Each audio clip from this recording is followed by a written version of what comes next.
part 1 of electromagnetic induction moving the wire we will study. Number 1. Moving a single wire in a magnetic field. Number 2. The AC generator.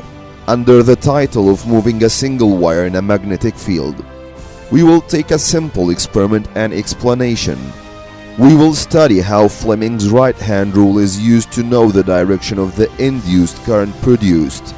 Then we will know how to get a stronger current by using the same apparatus or changing some of them. Then we will move to study the AC generator. First we will know the parts of the AC generator. Then the relationship between the AC generator and the AC current. We will answer 2 questions. Number 1. Why is it reversing current? Number 2. Why is it variable? After that we will draw the graph of the AC current produced from the AC generator. And finally we will know how to get a stronger current from the AC generator.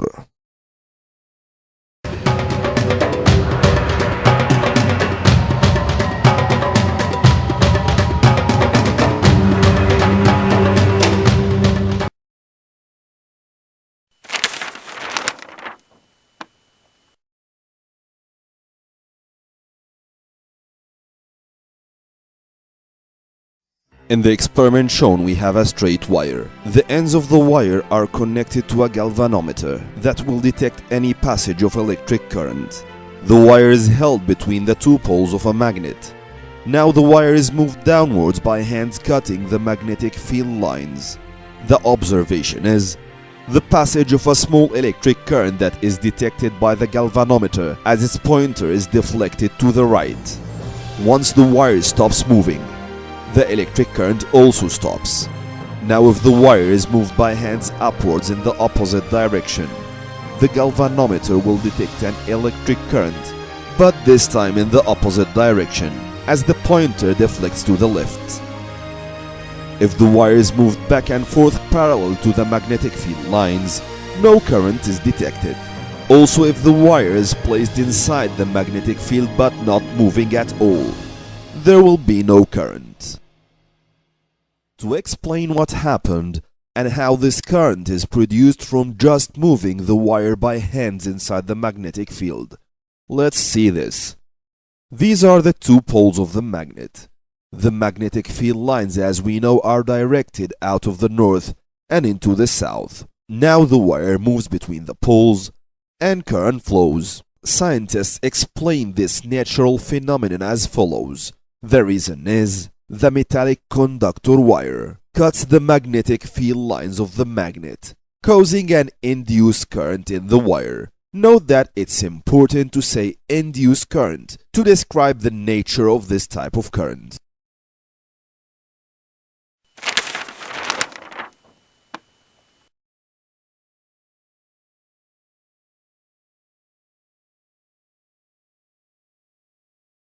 The rule that is used to know the direction of the induced current produced due to the motion of a wire cutting the magnetic field lines of the magnet is known as Fleming's right-hand rule. Even it is not as important as Fleming's left-hand rule of the electric motor, but there is still a chance to take place in an exam. If the first finger points to the direction of the magnetic field from north to south, and the thumb shows the direction of the motion of the wire, then the induced current will be produced in the direction shown by the right-hand second finger. This is the only way to know the direction of the induced current in the wire.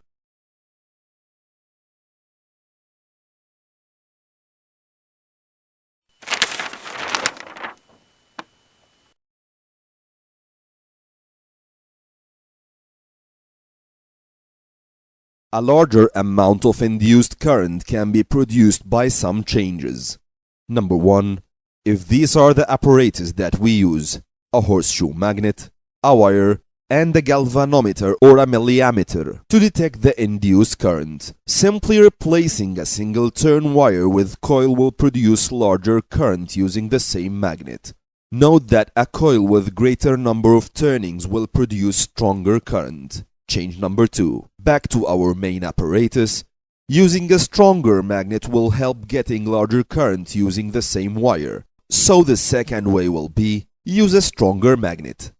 Change number 3. Back again to our main apparatus. If this is how the wire is moved cutting the magnetic field lines of the magnet, if we use the same wire and the same magnet, moving the wire faster will cause cutting to be with greater rate, and this also will cause a larger current. So we can say that the third way of increasing the amount of induced current is move the wire faster to increase the rate of cutting. So we can summarize the ways of getting larger induced current as follows. Number 1. Increase number of turnings of the wire. Number 2. Use a stronger magnet. Number 3. Move the wire faster, cutting magnetic field lines with higher rate. And we can add a fourth way, bring the poles closer.